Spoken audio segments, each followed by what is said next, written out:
Mahar agus Ronan Mahar Colcaharach agus Neil Prendergast agus Shane Prendergast Berchar agus Bownley Neil Prendergast Lord Parker Pat Hartley vi sé siúd a gimmert in the league agus mar vi Bert dus na tussa his Lína Lantasach Morris Nolan agus Owen Guinan achanis fuin Hobradorn in Lavelle mar vi sará a chaile cúpla pointe cool san omadi dernach in ai Hobradorn han nai chorcaíocht an chluhe tasnathe an sa láhar na huide Bei Malachny agus Shachún a meachtar in Unsaí Gavin Nolan de Kilkenny Gavin Nolan agus bholasteach Joe na Carnoige Sara Higadasa Stigenson ige James Maher Wiltamach Lynn of Ruigige Goody Richie McGrath and Captain Far Yimid le Tobradorn and Erig Lynn of Ruig Choma ach Shane Prendergastson Mac the Faddy agus Jahar the Neil agus Bulte amach Harisha de Vlínige agus Puckschlassa a bheith the Hobradorn agus Shane O'Brien a hócaig an countsa a dhéir nihé ach Farlár Fáitge Fáit gan a leanitsa Richie McGrath Yimid an Lidig Loha Bhí sé gortathe ach eistréis gortaú bhfuilte go siúd trasna na Fáitge agus deis ansa ige Shane Long the mán ar fad bhí sé siúd an Lidig choma ach puhil an dalamhaige Dennis Richardson an Lemonéach agus chnig sé Shane Long tógant an clitid don dalamh go mbeadh leach. Mar sin Foxair de Kilkenny agus Liam Tierney a hócaige seo chu sé seir scoil go Ross Victorine iad bhíon ar a banéalaige. Seo hé bhfuilte go maith ige Liam agus sáirithe istigh agus annach bháil san éir an san. Bhfuilteisteach ige James Woodlock amach Harisha de Vlíne agus Puckschlassa de Kilkenny. James Maher a hastig sa chuine a hócaig an countsa ó Fobalscoil na Martin nó Cuislán Chomid.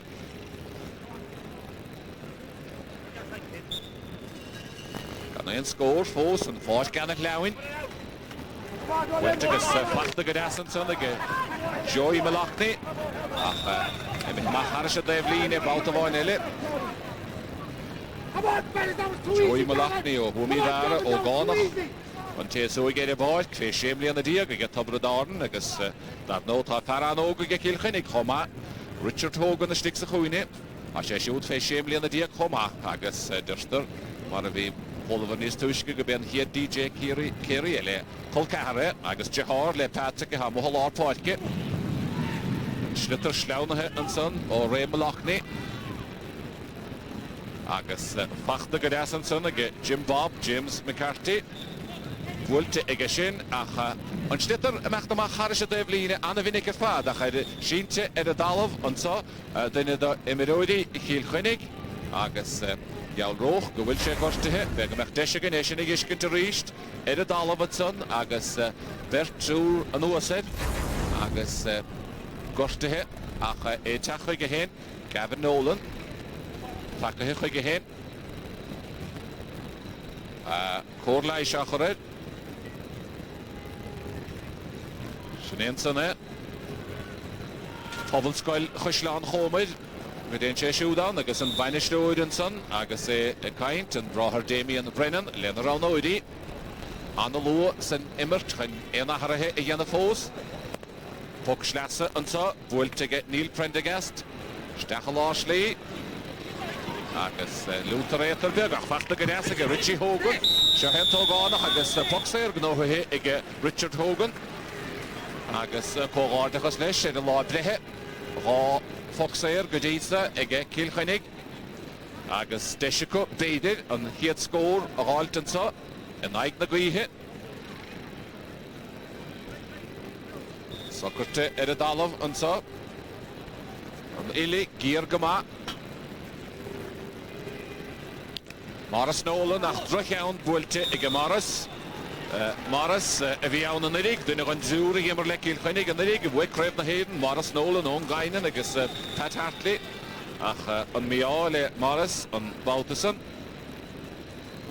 agus bána le éan aige le chláiste chiaráin dat nó im léana bhfuilte mach aige Liam Tierney agus bhuite an sa ige Kilkenny ach sáirithe go deas ige réimeachnaí ré teachtamach bhuiltige sáirithe a lábhile go Rónan Mahar ceann mór fada isteach a Jóna Carnóige ceann dain séireach agus fachta inis an sa ige James McCarthy Macha Joe Lord-Parke an nótálas an éige dar ig an áir do mánaí isteach go deas an sa go dtí Shane Long agus Shane Prendergast a dhéchan le chéile fachta go Shane Long Shane go glóte isteach a lás línsa go dtí Kieran Bergen bhuiltige Kieran Bergen bhuiltige maithige agus an git scór ige Kieran Bergen agus dar nó Colcahar éisiúd le Joe Bergen ige midíon tel leis an gaiileh agus macte hár le Jack an rán óis a bhí ann le Nicky English agus an háin inis le Ken Hogan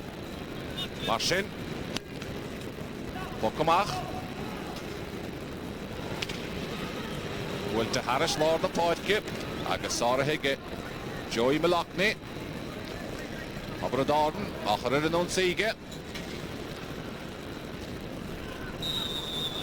agus bhfuil chalíos dianta an son ige Waltoir Dennis Richardson a dúd Foxéir an son de Abradáden dar a hici ón móthar lehan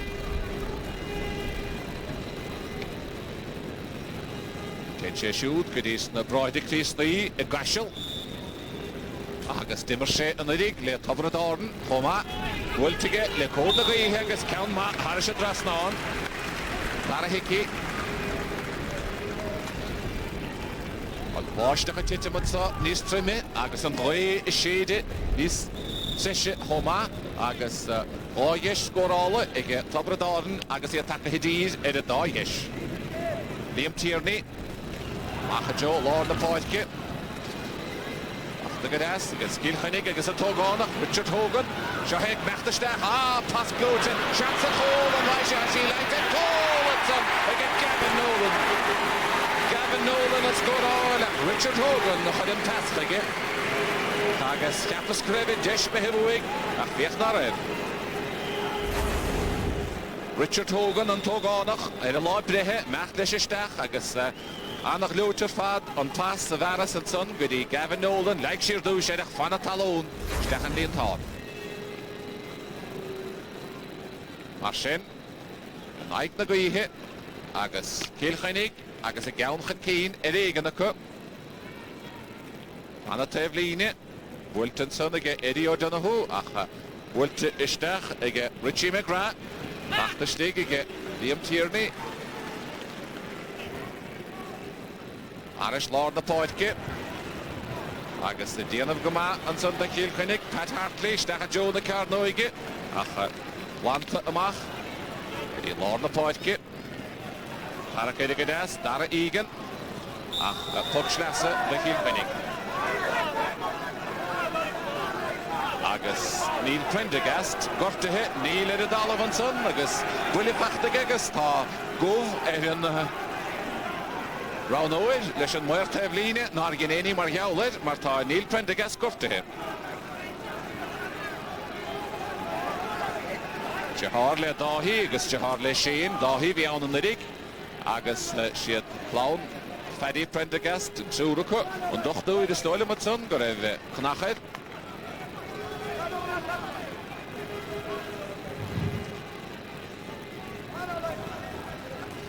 Neil Prendergast agus an dochtúid clíhánach leis a cinn tú go bhfuil sé gart agus an an leanúte raig.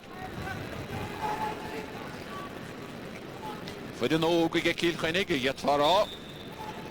Neil be sé siúd ógóhain de ríiste bblion se chuin agus be Kieran Joyce ógóhain agus Richard Hogan agus túúrdas na hinadithe Matthew Roots, Tom Maloney agus an Counson bhuilte go maithige ach fachtastig sa chuin ige Ray Malachny.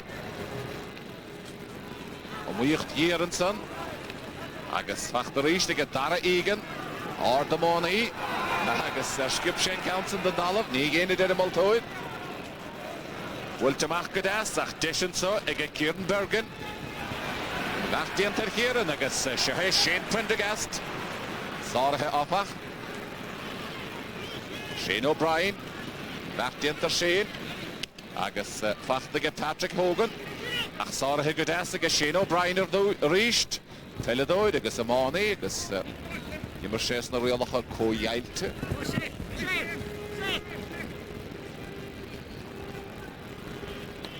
Schlitter imimach harise de Hevline bouta bháin ile ach od fáid gan leabhain agus de Schlitter imachtamach go mion agus go minic mar sin deisian sa ige Kieran Bergen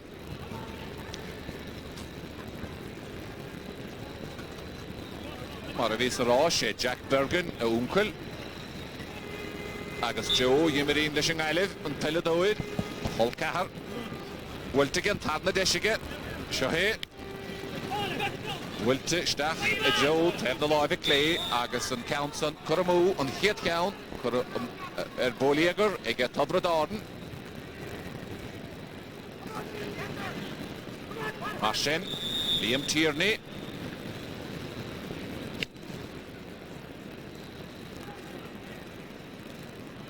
bhfuilte maichaige go maith haris lár na páidce agus bertúr titithe sleanathe agus fachtaige Richard Hogan ach a Joe taobh na láimhe clé rá cheann inis cura seachrán ag Kilkenny agus Sinead Paddy McCormick an son baine stúid Tubra Darden a caintlinach a dránóidí Matthew Ryan ní mna sás na sé bheitchan déide go dtíorn ach annach bháil fad san éir bhfuilte isteach agus annach a imiróidí sleanú ach níl Shane Long bhfuilte go Shane Long agus pointe deas agus Shane Long well leannig an cosantóir ach níor leannig Shane agus éonómantí a gcuile mar sin iad cóscóil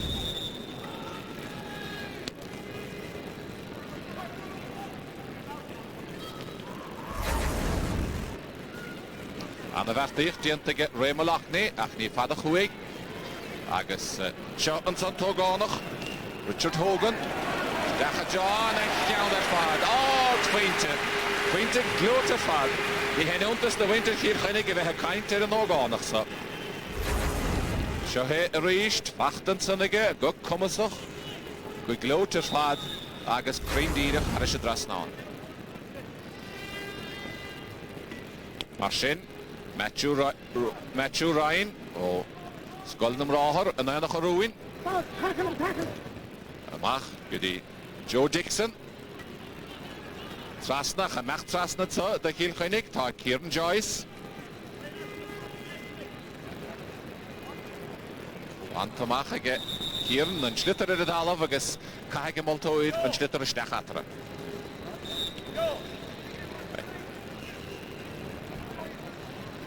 Sáirithe go maith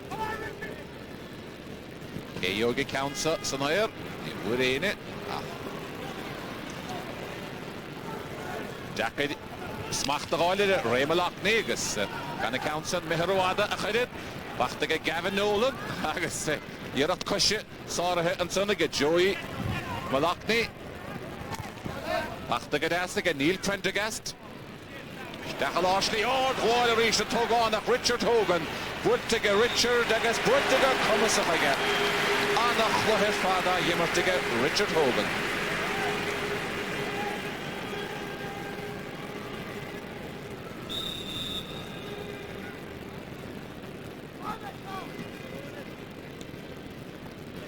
Matthew Ryan mar sin agus Tubra Darden sleanathe an dédig ach ní mór é seo hé Kieran Bergen dhéirig a chuir an ónsaí bhfuilte isteach go deasaige go dtí Shane Long a Joe taobh na láimhe diise an tadna ceann churamú ag Tubra Darden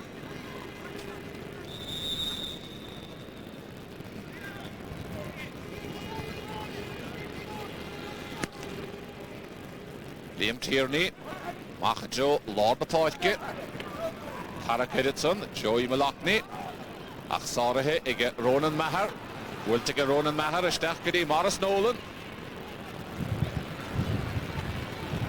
trasna na páidce agus deis scórála ansa de Tubra Darden agus take hedíad ar inis sin go maihan san ómgainan Dyna gan dŵr y fwy cref ile eidyn yn ydig. Agus fe siad sŵt sásta, sniad meidir Kilkenny at son.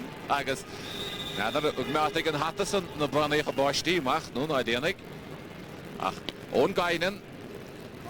Kilkenny cwrdd nis na hiach yn cynnig cwl atra yn ish.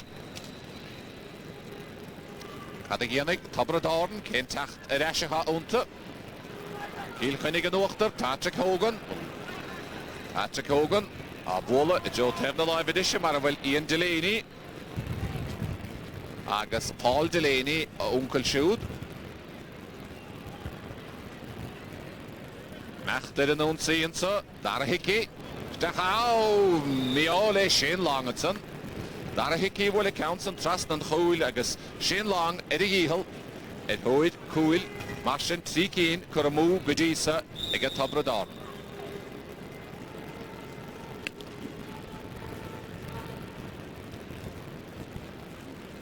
Kieran Joyce, mae Harris Lord na poetke. Stach a Lashley. James McCarthy. Agus Shane Long a dierige counts yn y ghael. Ach, Cawrwlish, dar y Egan. Stachan so, gyda Philip Ivers. Agus Poxer gnohi ige Philip Ivers. Philip Ivers yn lontasach. Dim edrych le hart Trevor, ghodli yn o hyn. Le Tabradorn, Hobblescoil. Ialahan Gari, agus Dishan so, ige dar y hici. Ond fe orna y leidw ofydyn. Dar y hici, bwylt ige dara, agus pwynti ele do Tabradorn ige dar y hici. Marsin, hoffeinti os garw jo chele, agus bres agus carwyd eich lig imra mehe. Liam Tierney. Joe Tefna live i clé, mar a Joe Dixon. Joe Dixon slawn y hafach agus bwylt ymach ag Ian Delaney. Ofydyn. Imwyr ty lanwn ty raig. A nadog sé tyn isig yn moltwyd. Agus y lawrt yn son le James McCarthy ysnolym. James roedd egin ffocol yn moltwyd le James. Agus Poxer dy Kilkenny. Slen moltwyd. Lemynich. Agus Patrick Hogan. Jehoid Richard on counter a Hogant. Wultige Patrick, Wultige Joe Tefna live edition. Agus Marsin yn triw cawn cwrmw ag Kilkenny. Cryn dyrach endol le Tabradorn. Gan ein sanas yn eichor o'n maasdach eto, lahar na hwyri. Na hymir oedi, yn ihel. Yn ffaid, traum ag yslawin. Arna hwyl i'r ffad ag ysiwd. Agus dar no Sinead. Dar y Egan, stach a Joe na Carno, ag y sians ar chôl. Ond waig, ni waig. Wylt y stach, mi o darag. Le Tabradorn. Agus rhaint yn ho, le Kilkenny. Ar y cydyn son, dar y hici, fan y talwn, agus dyrach. El trefl, mi hiart. Wynt sy'n bornach dyn glwy. Marsin. Orda iarach, do Tabradorn, ach ni'r glore yn ihel y Bawtason. Bachta yn sog, Joe Dixon. Joe Dixon, yn tas ystach gyda Kieran Bergen. Ni hach gyda Gavin Nolan, ag hach dyma ram, yn tog on, ach ymach ystach ato, agos cael eich diantyd. Wel, fi nadog siete, fi nadog siete. Marsin. Nicholas Kenny fwyddi ystach gyda Gavin Nolan agos. Ond son gyda Richard Hogan. Sne Richard y gael ystach agos. Bertjwr cwrdd o hege. Fi'n hanig y ffarel y trasned agos. Tashe gorte he. Fwrsien bwylyn son. Tashe gorte he.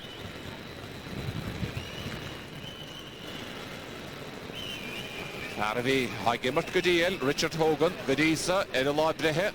Agos Fe siemli yn y diag ddys yn tes oegi y fawr agos cahamid fiach yn tysio hau mech dystach agos bertas na cosantoedi agos yn triw cosantoedi tach dras yn garw dyna ond son agos gorte he agos gortw ffolwyd Marsin, caffer cor lais y choryd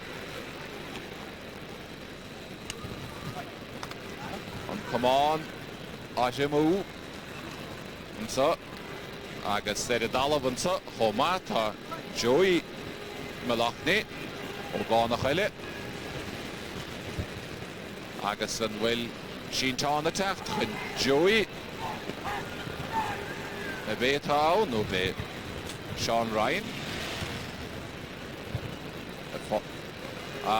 Rina láimhe gortathe an son Rina láimhe gortathe agus sé a rúmpar an báid Sean Ryan an Lántasach agus Anna Chailúint de Habradáren Tuxéir de Kilkenny Builte agus an bhearna míad a ríist an son ag Maras Nolan agus ina dí an so Stephen Lillis takathe ar a báid an so an áit Sean Ryan i mithe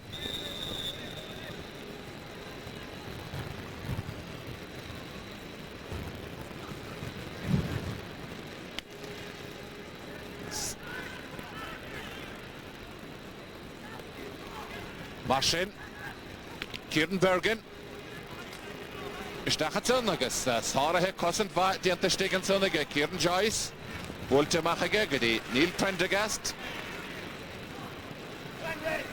Meachtar thóid clitid Ray Malachny agus machana sé de bhíine le Kilkenny an Council.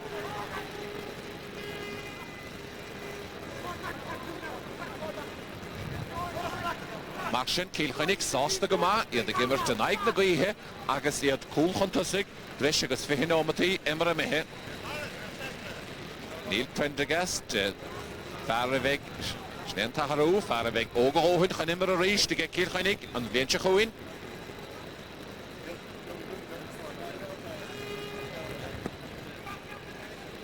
Seo Neil búilte go maithaige. Chance so an bhaid Kilkenny scóraile Níl a bháidean chance leitan son a rédí ó Donahu agus planta amach aris lár na páidce Bráile Tabradáren an bhearna a leidúnis búilte trasnan so go dtí dara ígan a stecha John Chúlacht ar na láimhe clé Cúcín inis chur mú ag Tabradáren dara ígan an Council ach mar sin héin an chólaháin ascarún teo chéile Liam Tierney seansaige dara ígan agus teachta gaudet sanir Joe Dixon trasna na páidce I mithe bhuaig agus de Ronan Maharas fearra ceann mór fada istechanson go dtí Maras Nolan ach snána head a dal a bhuaig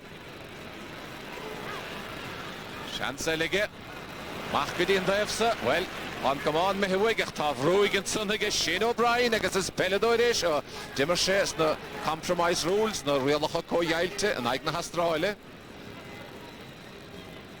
mar sin an snáin tá fáid ceannach leabhar fád dara ígan de sé lige dara meachtasteach meacht rúthar deasa dhéanamhaige ach dechad gháil thar Ronan Mahar fan na talún agus Shane Locke Bheith má charis a dóibh líne le Kilkenny an tóg sleasa. Agus James Maher a thócaige Council. Ó cethar de Ronan. Seo hé James.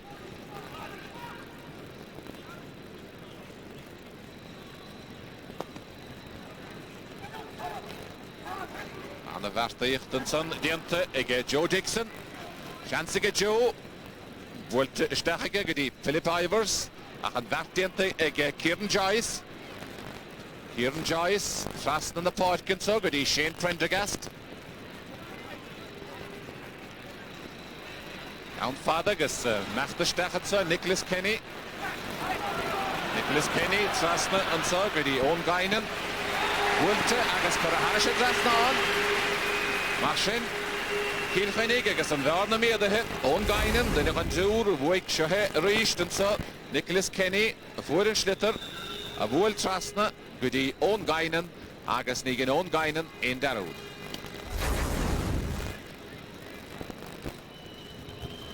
Mar sin scór a tastáil go géir ó Habradáren. Dara ígan, seansaige dara, bhfuil dad go mí ábhracht heb na láimhe clé. sé cín in is curmú ige tobrad áden agus ní móna sásta a bheith Paddy McCormack na leis sin ná iad hénig a chuirid.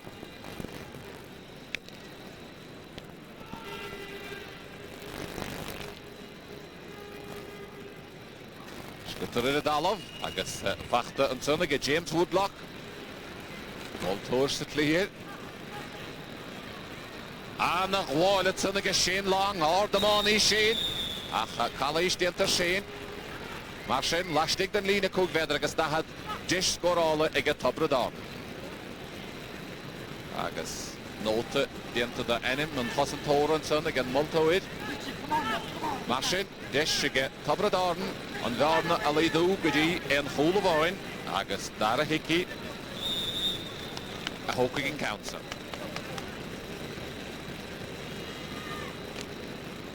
Búilte go dara agus búilte haris a dras náin ní letar in is an chúla bháin.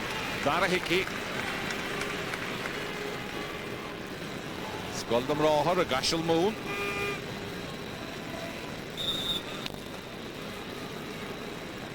Liam Tierney. Plachta go deasan sunna go Gavin Nolan. Gavin amach leis a róthar, discorála go Gavin. Ach ní bhaid sé an council. Sárathe ag Matthew Ryan.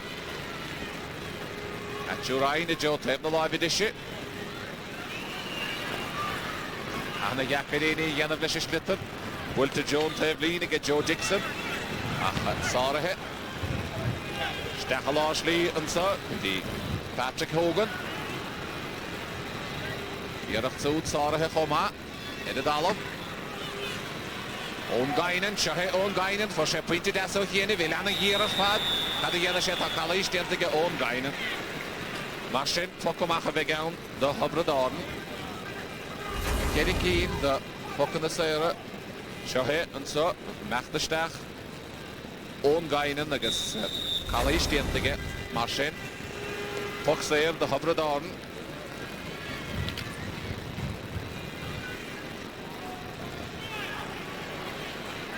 Derto hobrad ána an tunadí Stephen Lillis. Sehe Stephen. Iarach túd sárathe go glóte an son. Agus an slitar buinte gá ag Neil Prendergast dána chosan déanta ag Neil an a bhlocáil ar dúis.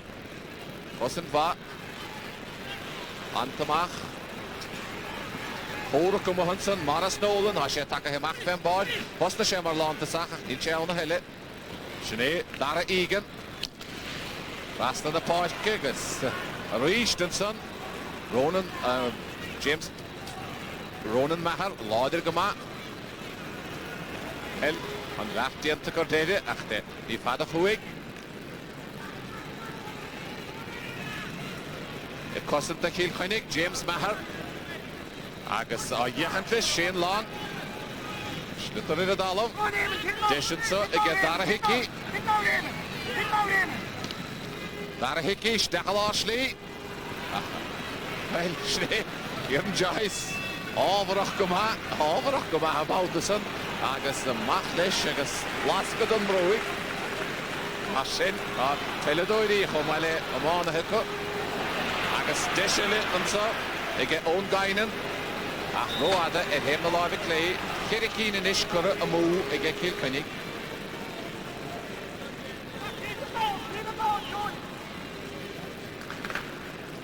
Mar sin.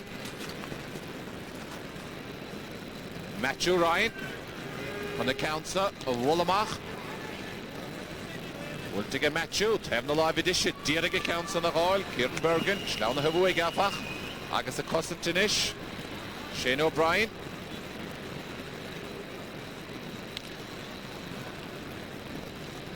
Joe Dixon, Anna Taló, nach ní fad a chuaig.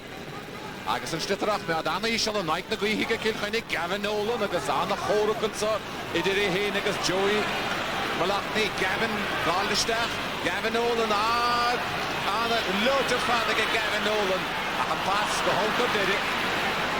Ray Malachny gan ein stór siúd, Machgadí Lillis, Stephen Lillis.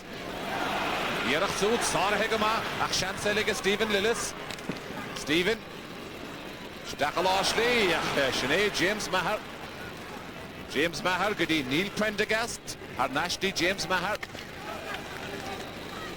Count more ard, Yogi Counter, Titihichan Talon at son, or James McCarthy.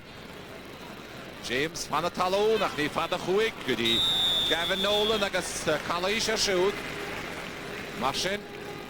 Who keen the Fokana Sarah, Butcher, and Ishiga Kilkenny. Agus Deshiga Kilkenny, Dol, Nisa Hirchen Keen. Morris Nolan, a Hokiga Counter.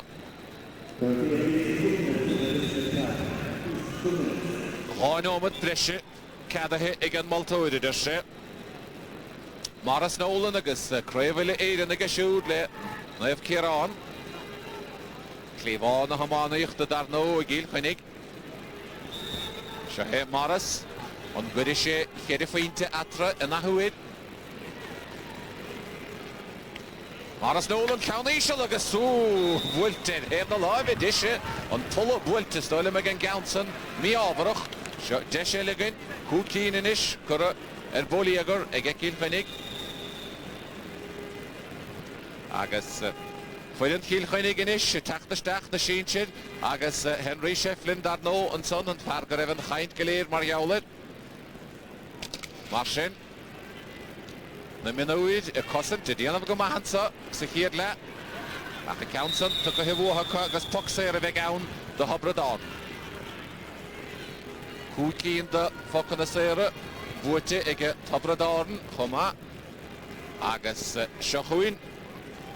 Darahiki, Hun and Council, a Hogantoy. Agus Mogain Council, Nivegatara, a half eaten.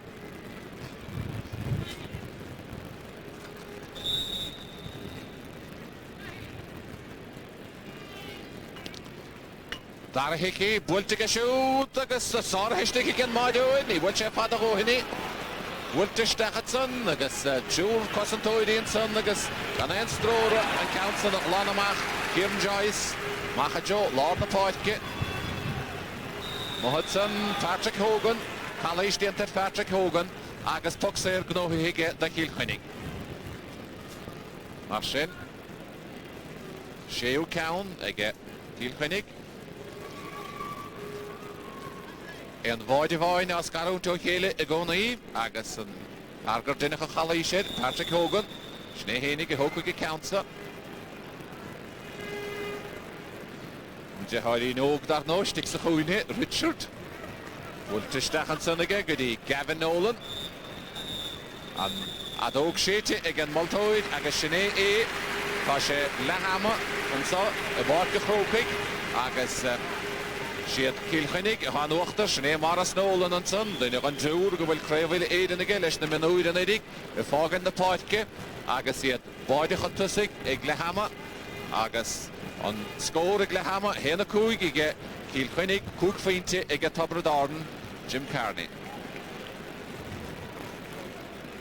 Joe Hennessy, one of the hurling artists of his generation, now selected to the Kilkenny minor team. Joe, let's just talk about that first half. Both teams, I think, played some lovely hurling, hooks and flicks, but really it's all about the conditions, Joe. That's true, Jim. The conditions are very, very poor. It's all about the fella now with the big heart. There's a bit of a breeze in it we have in the second half, but it won't win the match for us, Jim. How do you read that first half and the way you played, Joe? I'm happy enough because it's not easy hurling those conditions. So we're every young lad, if we can be 3 points ahead at the end, I'll be very happy. But it won't be easy. Yeah, a goal went in one end, Joe, for you, and then a goal chance the other end and went just inches by. That's true, Jim. Tipperary had 2 chances there. Maybe unlucky not to get him, but we're very happy to be a goal up, and we'll be going full belt for the second half. And in fairness, Joe, they have a very good free taker. You wouldn't want to be giving away too many there now. That's true. We've told the lads all about that. They can't afford to give away a free, Jim, and if we give away a frees, we'll pay for it. So we hope to give our lads get out in front of your man and do the business. Fair enough, Joe. I know you want to go back in and talk to them. Lovely to see you here, John. Thanks for talking. Jim, thank you very much. Thank you.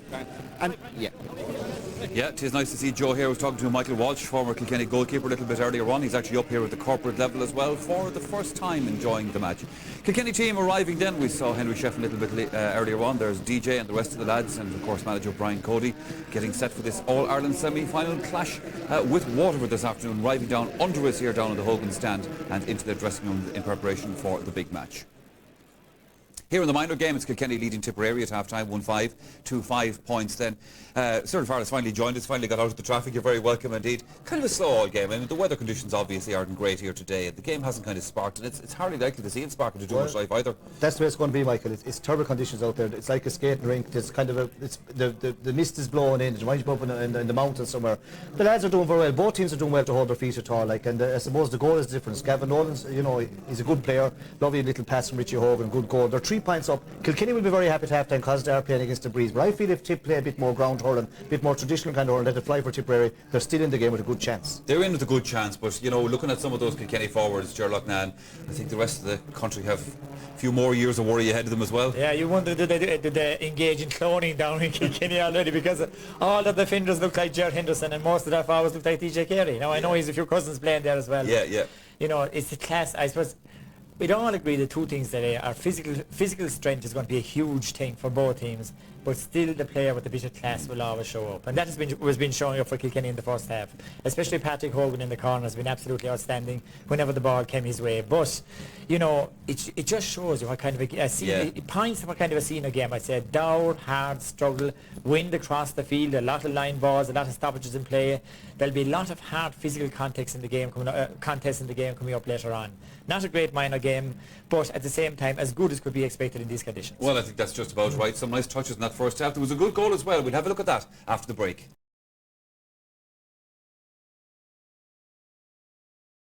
Yes, on Multoid if nacht walking the kudis the Danisha on fire can Jesha tools Horlesh Tarnala and Atrik Lehamatso and Body Voinis Begawatra Bodygus cook feinte Agus Kim Gowil Kieran Bergen, Ashton Himach, Lord Portke, and then the Joe Dixon, Schneiden Verte Lord Portke, Nishiga Tobrudorden, Agus and Vertkiana, Ege Kilkenny, Pat Hartley, Patrick Hogan, Marshin, Ahre Diente, William and Son, Ege Tobrudorden, Moltoid, Agus Tuskura, Leshatarna Lehege, Agus Shohe Joe Dixon, Winter Joe Offach, Anna Haffiger Fad, Agus Fachtige, Morris Nolan, Farale, Patrick Himach van Borke, Kilkenny, Stachse Groene, and so, Torre.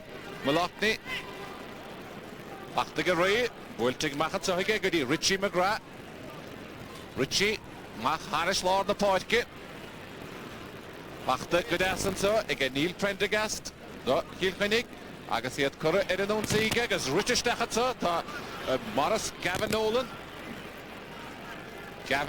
Agus Bert Hossentoidi team pull it out Agus Dunnickerson Joe Malotny and Toganach Tachtamach Lehe Achtamach Godas Wultigamach Ege James Maher Harish and Devline Agus Puckschlasse Vegan de Hobradorn Agus Bavjala score a goal Idirn Virsacha Tarnala Agus Will Gorstounson James Maher or Fobelskoil Nev Pushlan Homid Schnensona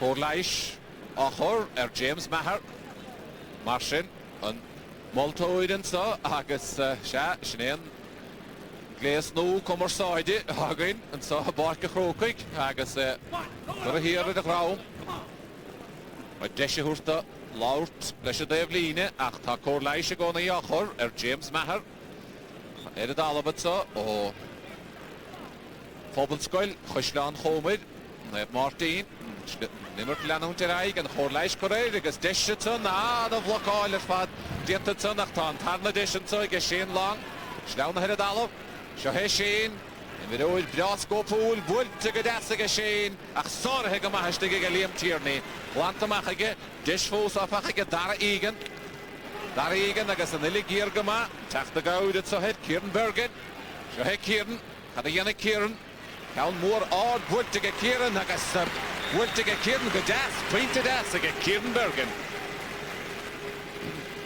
Well, Sinead Kieran on Counson of douche get Dara Egan wood to Trasna get Kieran Bergen Matcha Shelevide Yimishe Wig for her Nashik as well Anna Ord Acha Harish Trasna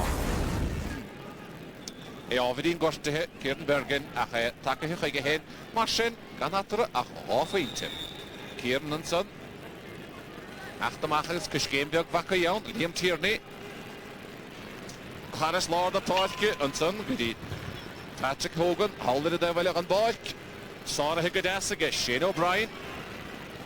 Winter, Patrick Hogan reached. Bultiga Patrick, I had him the live edition. When Sheo Count, Cora Erboliager, Ega Kilkenny. Patrick Hogan and Baltison.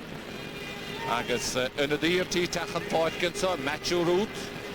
Agus big Matthew Root, Vesheshud, Ogo Hinterish, and Lenchahund, Hasheshud, Veshachmi and the Diagdish.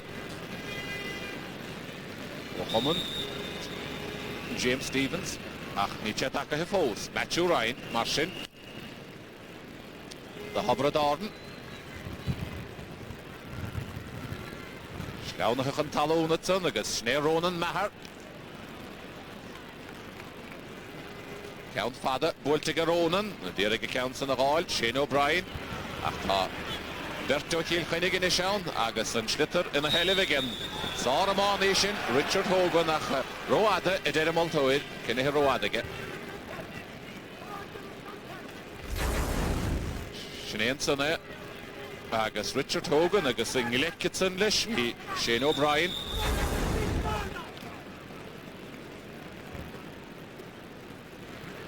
Marchen, Puxair, the Hobra Darden, Joey Malachny, Gacha Joe the Carnoige, Le Joey, Glantamach, Cosentva, Ayenov, Ege, Kilkenny, on Fadlot Park, Patrick Hogan, I guess Erlechos, good Glutenson, Goody Morris Nolan, Wultestechagishin and so Goody, Ongainen, Fasna and so Goody, Nicholas Kenny.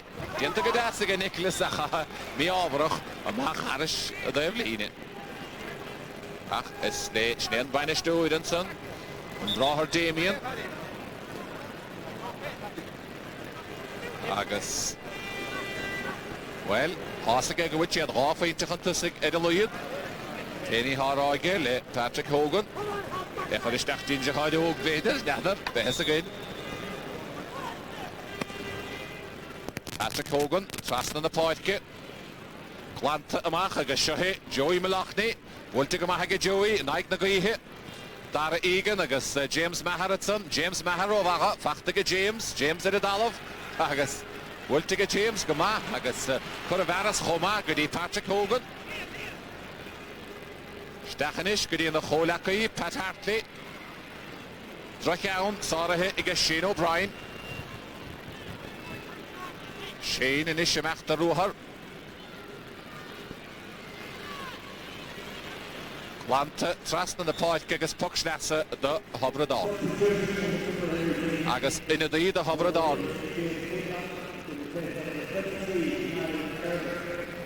James Woodlock a fog in the podcast. Agus Niall Bergen in der Shedlin a sha a tach the stach. Nuniha sha. James Woodlock a mehe, agus Niall Bergen, Martin, taka hishtach.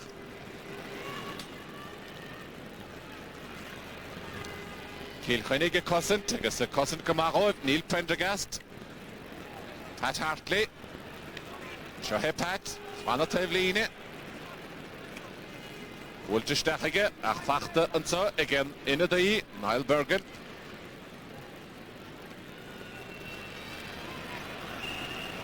Ronan Maher, Anach Lanage Ronan, Le Cornaguihe, Agus Bert Hossantoidianson, Lineker James McCarthy, Sinead James, Sarah Higadas and so, Shane Prendergast, Stachsa Huinigus, Dish Scorall and son, again Eddie O'Donoghue, Agus Shin, Dish Snappashach Kuramu, again Eddie.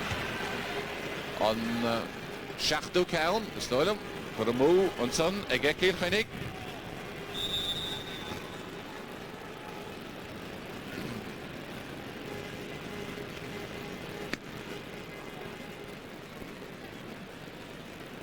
Matthew Ryan, Amacha Joe Lord the Park, Shane Prendergast, Cousin Gama. Back the good glue to get Owen Guinan, Owen Stachel Ashley. And body with Matthew Ryan, Goody James McCarthy, James Lauded, Tachtamach Lehe, Joe Dixon, a Bourte to get Patrick Hogan, fachta har nashige Joe Dixon.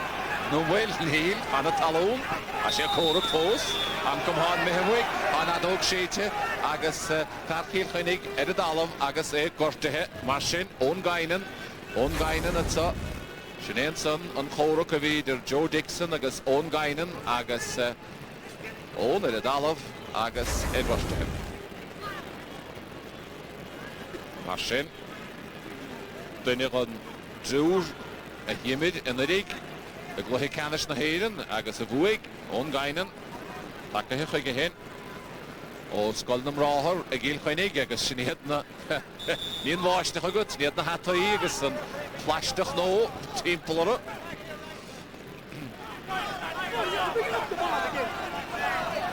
Cumán take hiisteach agus an fáid sleabhain agus fluch agus trám ach fód an a bhrá Decha de réimich mead gan sleanú.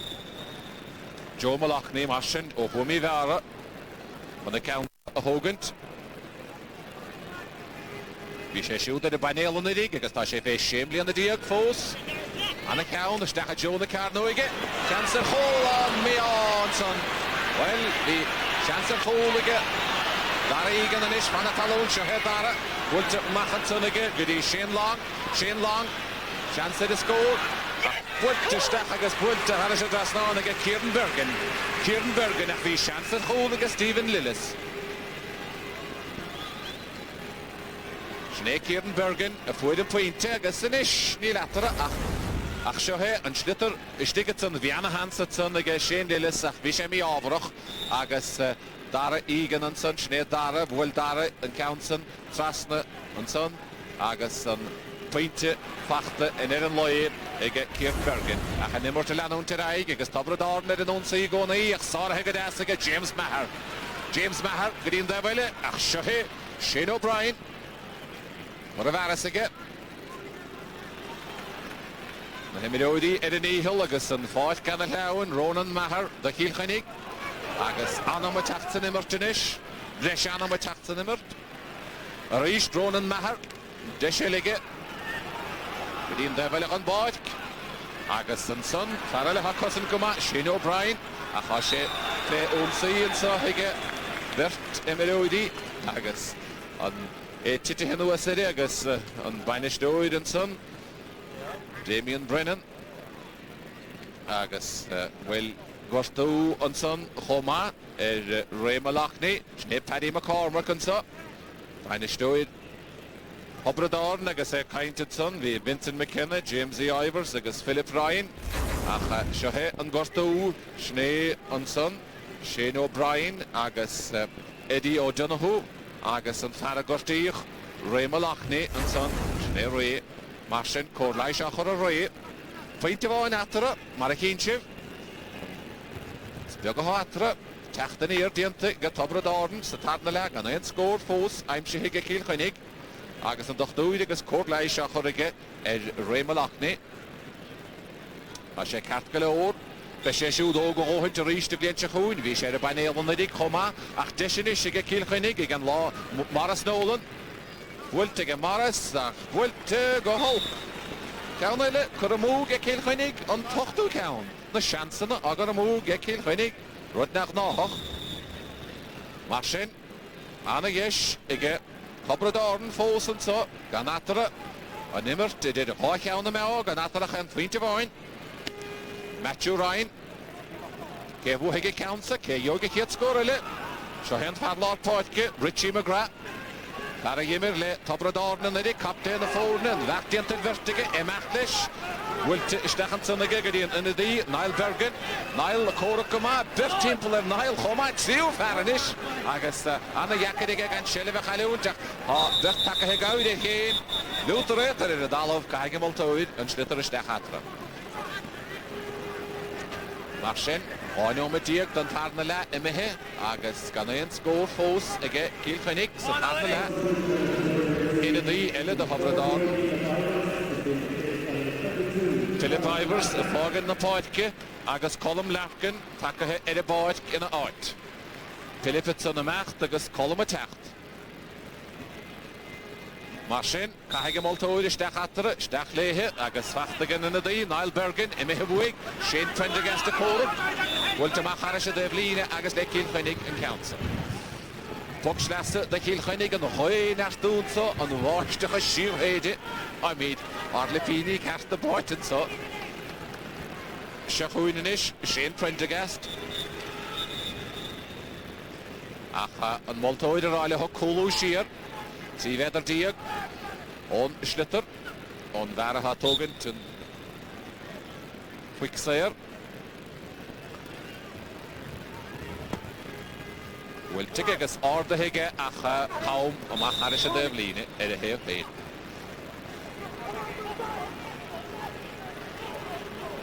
Tréfse ada da Kilkenny ganz gor oil.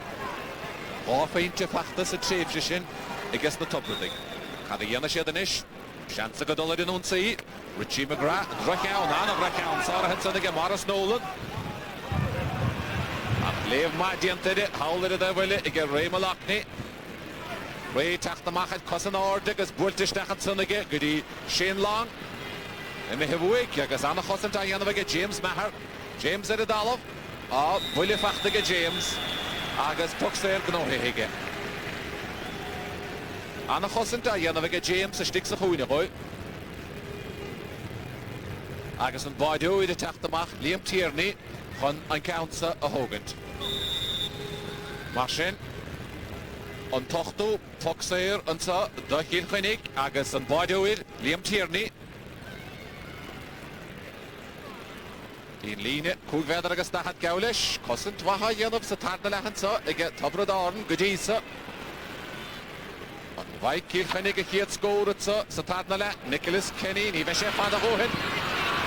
Dacha Joe na Carnoige. Schlitter in a dalamh, agus tuxéir gnóthaí ige cosantóidí tabradáran.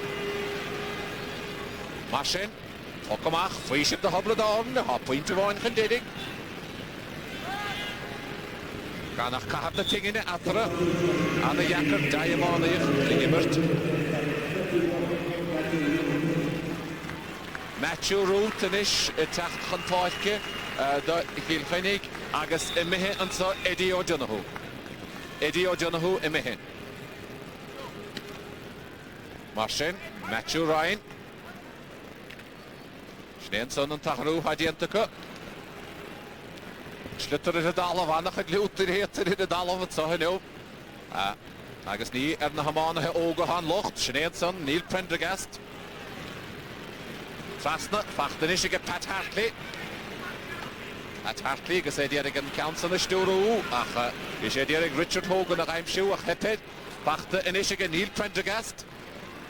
Neil Prendergast má charis a déh líne agus le tabradáran an council a déad an muirta líne ní raon taíon chud an locht tacaíochta ach sin é hawl Ian Delaney agus in is go bhuaigige de Joey Malachny. An tógánach Joey Malachny an faointe bháin atra.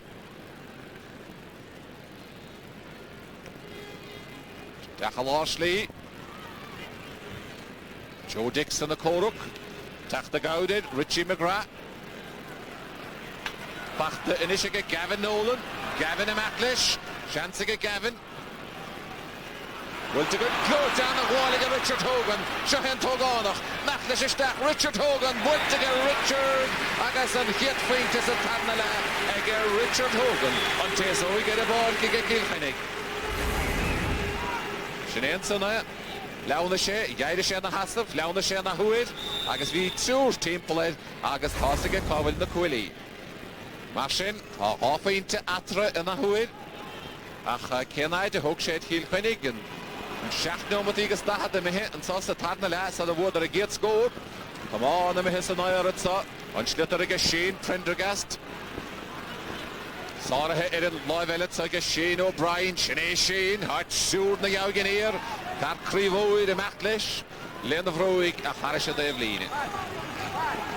Mar sin, puc déh líne do Kilkenny, Shane Prendergast, agus an locht tacaíocht inis, a dtíad ag bhfuil an spreaga ón dátheb.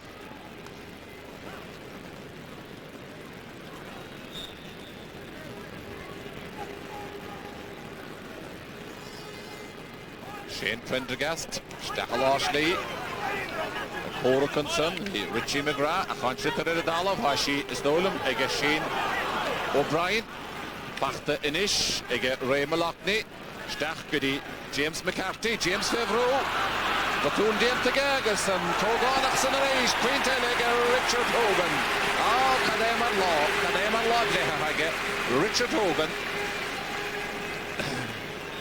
Die Henuntas gwyd mwyt i'r Kilkenny gyda ffad y caint mae'r iawn ar sio, Batoon yn son, I gys na cos yn toedi, agos Richard Hogan ddwch yn ei gesio hapw, agos bybaha yin. Ond da ffeintis y tad na la, aim si hege gos na cwit. Fan y talwn, Joe Dixon, hofrod orn yn eisiau direct tachtar nash, ach y wyl yn adog sietio, Neil, Shanson syg, Niall Bergen, Siohe Niall, Pas Cwrfaras again. Agus bwylte Istachatson, agus bwylte gyma again Dara Egan, Harish y Drasnawn. Dara Egan marsin agus a fawr lyd y hygyd I gofeinte yn y hwydige. Teledwyd eisiau choma. Joe Dixon y ffog yn y poeth inish, agus Tom King y tachtar y boeth. Tom King y tachtar y boeth agus Joe Dixon y gymacht. Marsin. Liam Tierney, Bwyltige Liam, Sarah Godastanson, ag Shane O'Brien, ach Bachtige Ronan Maher, Bwyltige Trasnansog, ag Owen Guinan, Bwyntige Owen Godastanson, ag Ian Delaney. Ian Delaney, ag Ian Dweilach an Boedk, Kieran Joyce y Corwch, agus an Boedw wedi tachtamach, Liam Tierney, Liam yn eisiau mecht y rwhar, fiach yn y iawig, mecht leis ffos, Liam Tierney agus an y rwhar dientige. Agus Bwyltige Mahanson again. With Patrick Hogan. Stachel Ashley, agus an Reish, Richard Hogan at son. Bwyltige an Bautasa. Agus Shane O'Brien. Tachta Gauder Shoot, Joey Malachny. Agus Foxair. Kalish Dienta Joey. Agus Fokoligan Maltoir.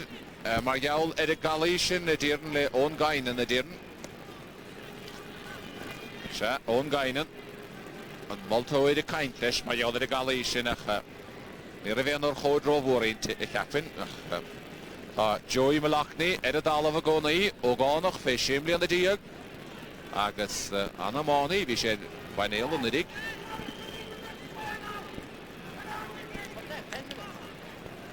Corlai Shachar, Ershood, Agoni.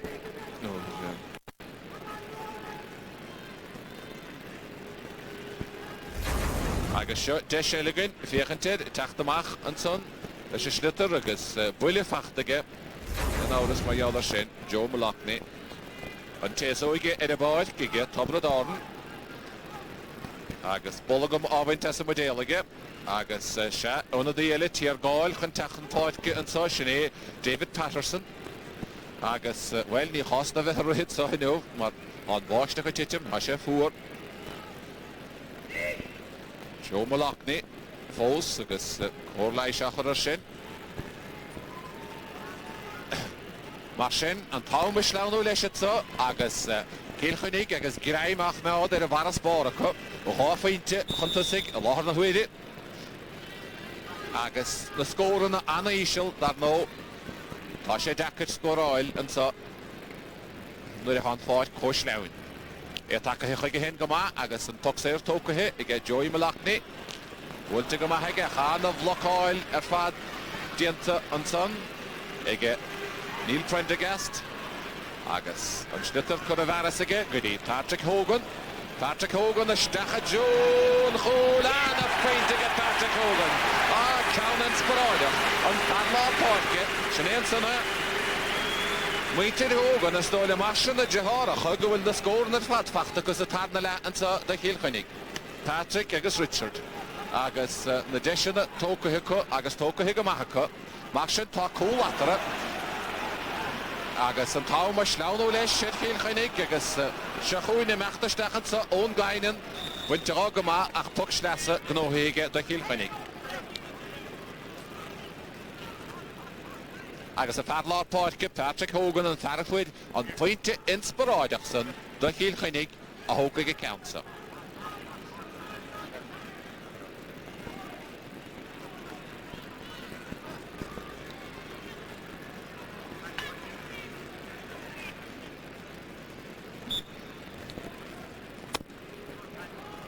Arda Higadasige, Shane O'Brien a Cossint, agus son Nicholas Kenny. Nicholas Kenny at a Dolov, Shane O'Brien. Sáitas a drá, mi cheapin ach nimmer til anún today. Bwilta trasna an sogadi, Ray Malachny. Ray Fevrú get siúr, ach bwilta go maithige. Amach gadi Richie McGrath. Richie túrta slitar leis, Bert Corragohige. Gadi sin tríú ferda, Lena Vrúig. Bwilta raigige, agus fachtagan in a dí, Stephen Lillis.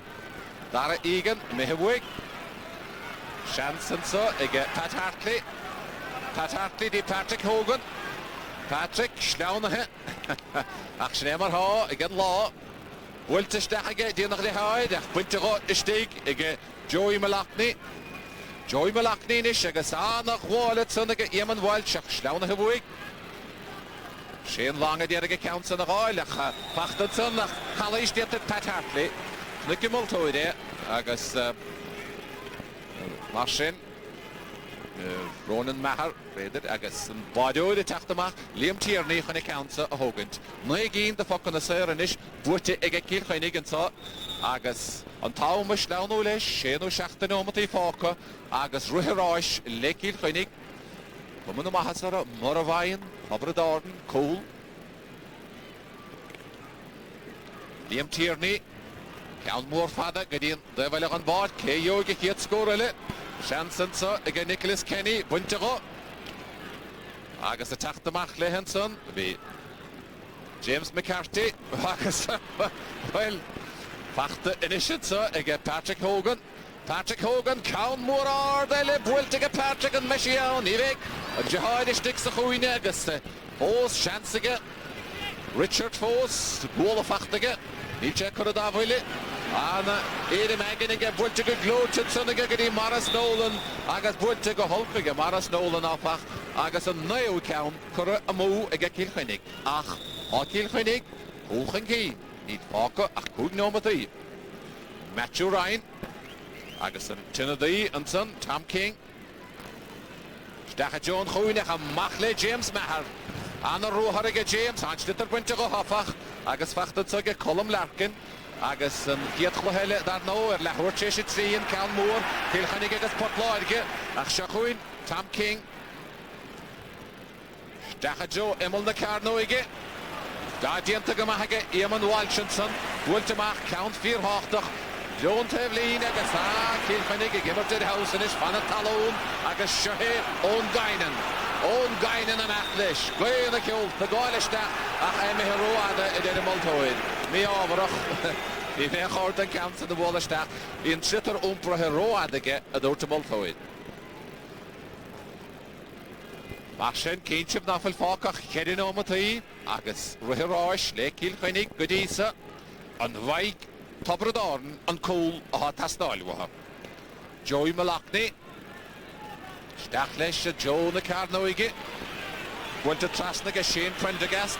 Agus Hainer Machnagau. Achan Vart Diented Son. Ege Show. Shin Willie Inish. Shane Long, Edit Olive. Agus Gurtehe. Marshin. Shane, Agus Gane Corrine Echer. Edit Olive. Der Leicht Teamplayer, Paddy McCormack, Son. Agus Schnee Patrick Hogan, agus Carta Bui, noch the head of Patrick Hogan, Margauler Shin. Patrick, Margauler in Willishin.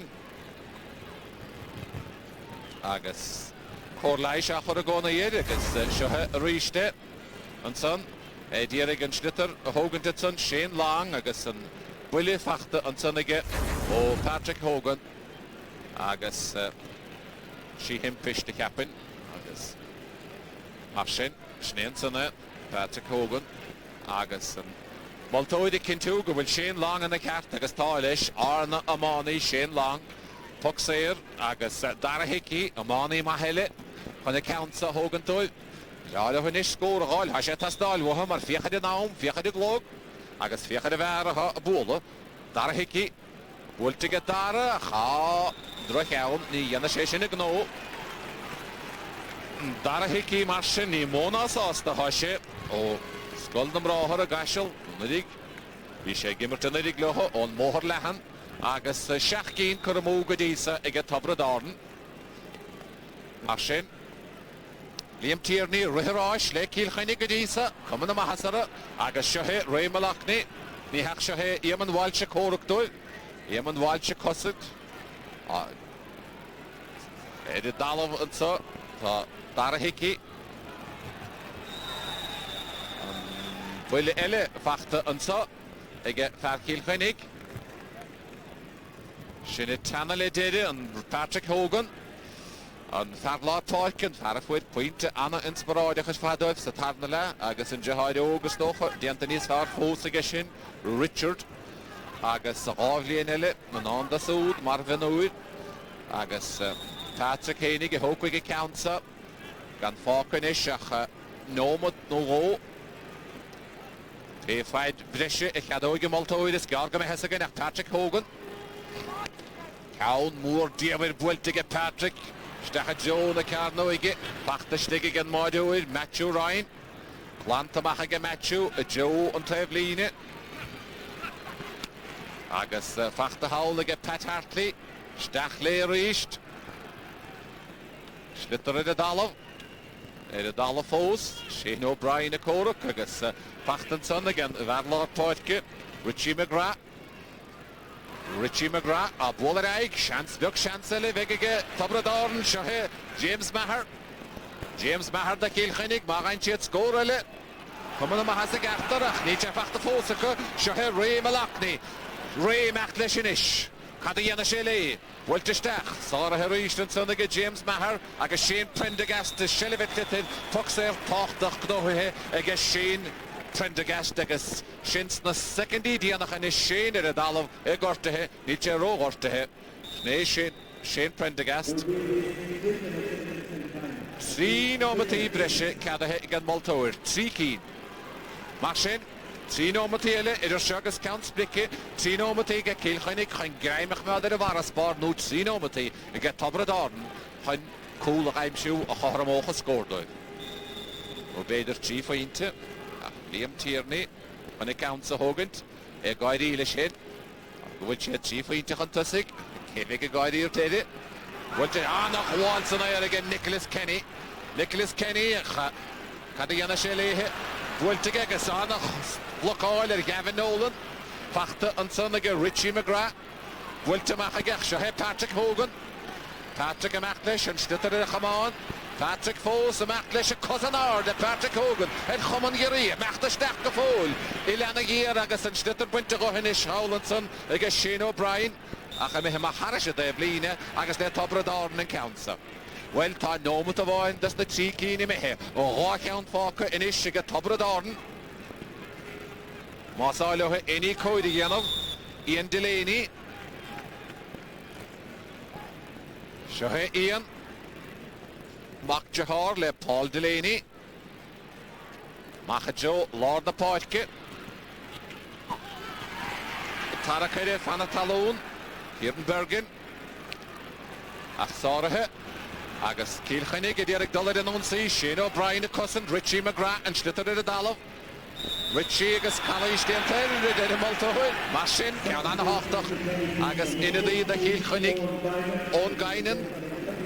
A fog in the Poitke, Agus John Joe Farrell, a tachter of Poitke na Arch. John Joe Farrell, Agus on Gain in the Gimme, Nurig, Sochwahe Canish, Agus a wake trave na Hayden. So Sahurta Sonanish, Agus John Joe Taka at a Poitke na Arch. Mashin, no but the void, Falker Ege, Tobradorn, and Vice the cool Habuha, Shahe Joey Malakni. Count Morard, Staha Joe na Carnoige. Stitter Edalov.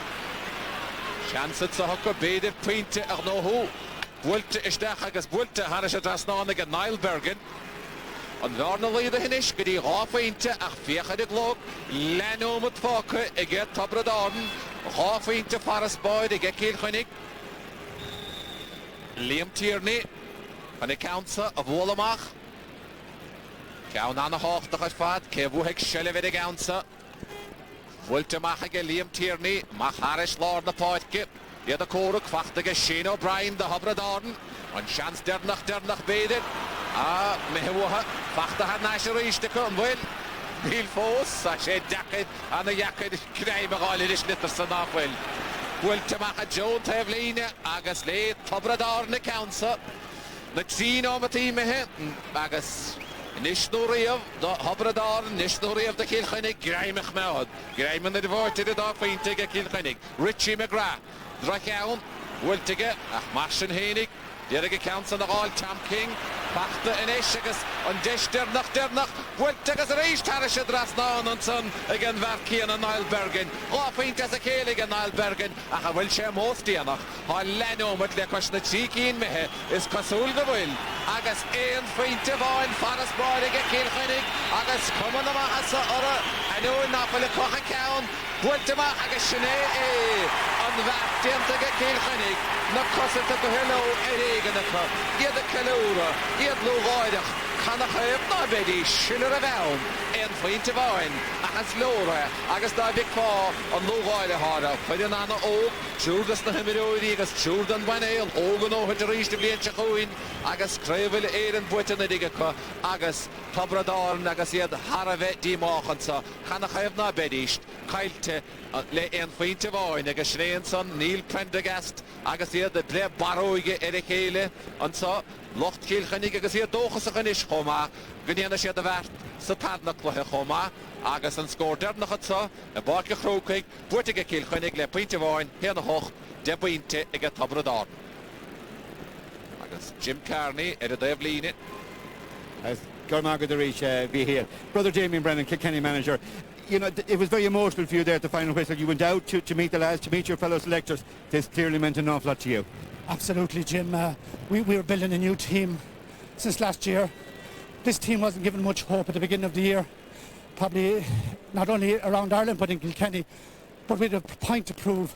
We've improved steadily all along and we'll continue to prove, and we're absolutely thrilled to be back in an All-Ireland final again. Yes, because even the tradition would have been a weight on your shoulders. People would be saying a terrific minor team last year. How can they come with another minor team? Adding to the pressure and to the responsibility on your shoulders. Absolutely, and they love their hurling in Kilkenny, and the pressure is on all the time.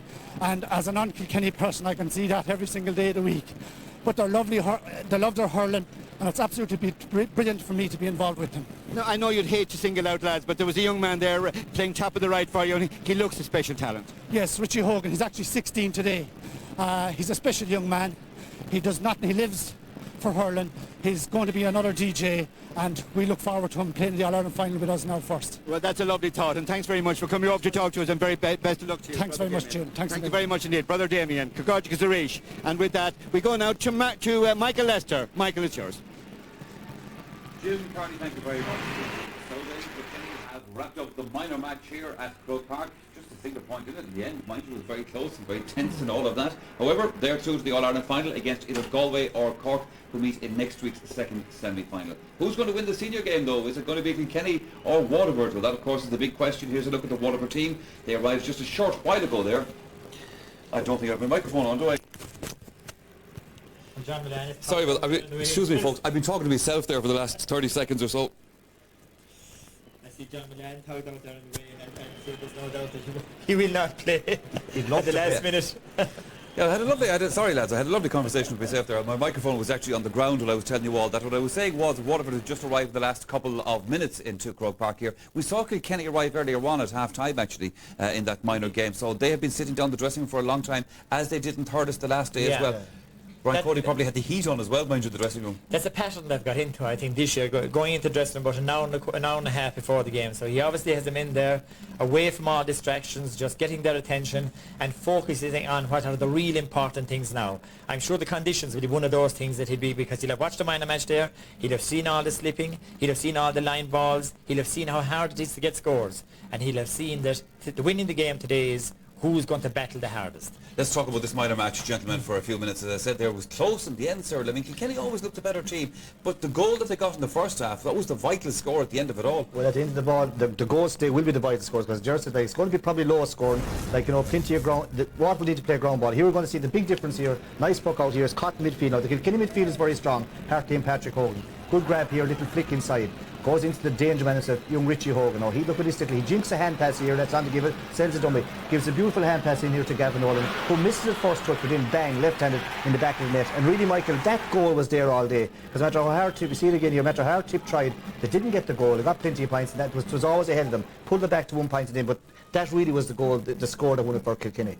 We talked at half-time about Richie Hogan, and Ger had spoken about him before the match, showed a couple of points of his. We have another couple of points to show now from the second half, and as brother Damien was saying there, he's a class act, and we look forward to seeing him in the Kilkenny jersey. Maybe opposing counties won't, mind you, in the future, but he's going to be a senior player of some note. Yeah, he will, but the only thing is, like, everyone knows about him, and he is a class act, but I pity him in a sense because he's so good, there is so much expected of him. Like, Tip changed both corner backs and did quite well. And now here again, another little ball, crossfield ball. Now it's a ball here that maybe the Tip backs should have cleared, but once he catches, he slips even, going to go on his left, back on his right, bang over the bar, and it's a bullet of a shot.